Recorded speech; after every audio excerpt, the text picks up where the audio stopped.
Hey everybody, this is Michael Pedone with SalesBuzz.com, and I came across this YouTube video where the sales rep is making a cold call, and then she's critiqued by her coach. And so I'm going to let you listen to what she says, what he says. I'm going to share with you what I would do a little bit differently. All right, here we go.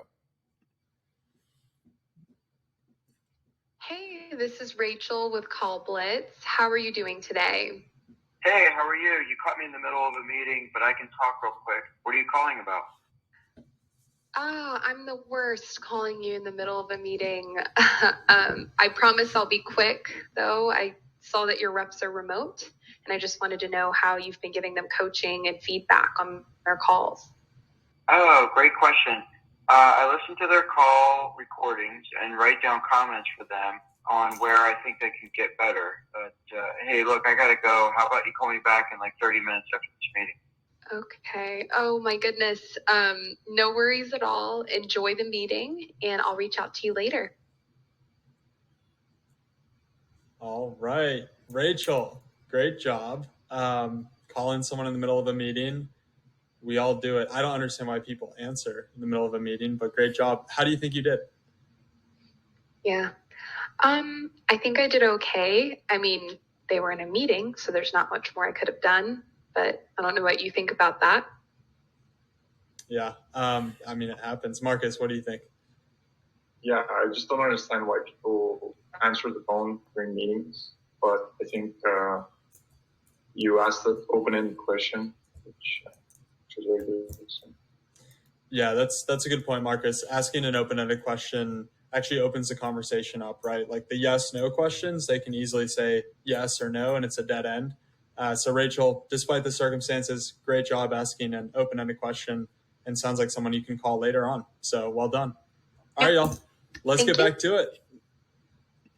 All right, guys. So here's my thoughts. And this is what you would learn if you took the SalesBuzz training program, right? So first of all, Rachel, okay, good job.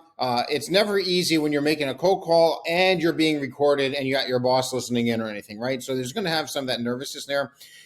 Regardless, though, you still want to have confidence when you go into a sales call. And how do you have confidence? Well, one, you have to be so confident in what you're going to say that no matter what they say back, you're confident you know you're going to be able to handle it. And you do that by knowing what the step-by-step sales process is. And that starts with your opening value statement. So her opener, I would change it to this. You ready? What I would have done is I would have simply gone ahead and said, hi, this is so-and-so with XYZ company. Listen, the reason for my call is we provide SDR leaders with a solution that brings back that in-house energy with remote sales teams. And if I caught you at a good time, I'd like to ask you a few questions just to see if what we have to offer maybe is some help to you. Would that be okay? Now, this is what their solution does. It helps SDR leaders who are struggling because now, ever since COVID, things of that nature, a lot of people are working remotely. They're missing out on that management, that be able to coaching in-house, that real-time feedback, and also that energy that comes with having a sales pit. So right out of the gate, when you start with, the reason for my call is we provide SDR leaders, right? You're addressing it right to them. Okay, so that's going to pique their interest. Their antenna is going to go up. And then you say with a solution that, okay, what does the solution do? What is it, right? Now the antenna is still up. That brings back that. And notice how I slowed down and emphasized that in-house energy with remote sales teams. I mean, you're hitting the bullseye right then and there. That interest level is going to skyrocket because now they're going to want to know, how do you do that?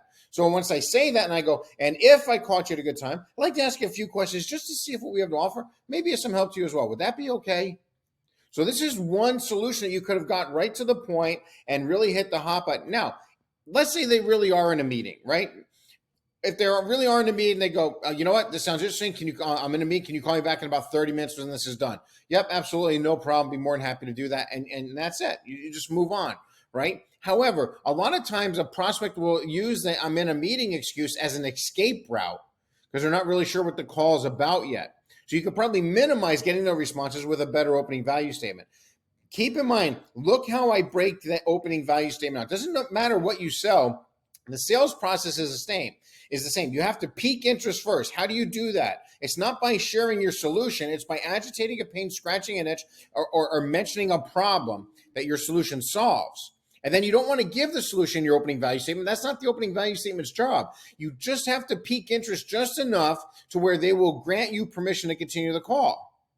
Okay. The other solution was where, or actually the other, I wouldn't say solution. What she did was instead was she asked that question there. And to the coach's point, right? It's an open-ended question. That's fine. However, you don't want to just ask an open-ended question just for the sake of an open-ended question. Okay. I would have taken that question, I would have changed it up a little bit, and I would use it as what I call my engagement question. So here's how this works. Step 1, pique interest. Step 2, gain permission to continue the call. Step 3, ask an engagement question. All right. Now, the reason I'm doing this is I break the sales process down into 4 quadrants, or four steps, if you will, right? The whole sales process can be broken down to openers, qualifying, presenting, closing. Your opener has a job of doing 2 things: pique interest, gain permission to continue the call. Once you're done with that level, you're into the second quadrant, right, or the second level, and that's qualifying. Now, the qualifying phase has 3 parts. The first part is you have to go ahead and establish problem, get what I call problem recognition. Because remember, if there's no problem, there's no need for a solution, which is step 3, which is your presentation. Make sense?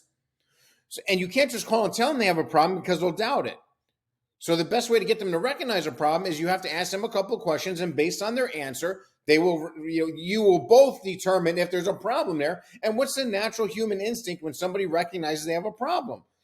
They normally want to know how to solve it, right? And how you can help them solve it. And this is how you get sales engagement. This is how you get conversations. And this is where your confidence will come, because you have this whole plan laid out and everything just makes sense. And then it's customizable to your vertical and your industry. Okay. So again, pique interest, gain permission to continue the call. And when you do that, I would have taken her question, her open-ended question, and rephrased it. Instead of asking that question that way, I would have given 2 options. So let me ask you a question. When it comes to helping your coach your sales team now that are working remote, are you doing this or this? And I don't care what their answer is that comes back, because what you're going to hear is, well, they're doing the first thing, or they're doing the second thing, or they're doing a combination, or actually what we're doing is this. Doesn't matter how they answer. The fact is you have their attention focused in an area that you need them thinking about. You asked a question, they responded. So now you're in a sales conversation, and then you can go on to the next step.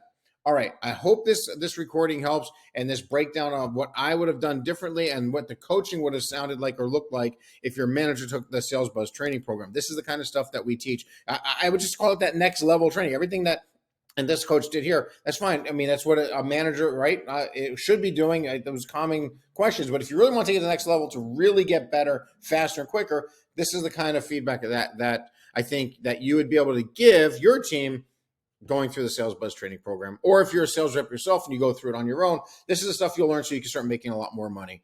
Okay? Hope this helps. Take care.